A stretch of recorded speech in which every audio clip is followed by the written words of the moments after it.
আসসালামু আলাইকুম সবাইকে।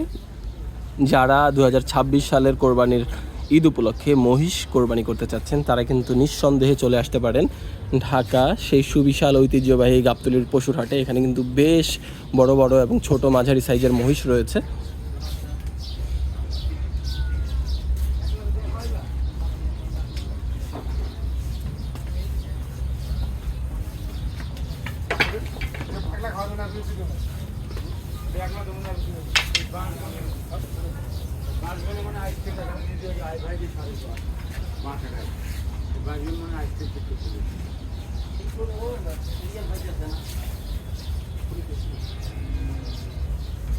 দর্শক, আপনারা চাইলে যারা মহিষ কোরবানি করবেন তারা নিঃসন্দেহে কিন্তু চলে আসতে পারেন ঢাকায় সুবিশাল ঐতিহ্যবাহী গাবতলীর পশুর হাটে।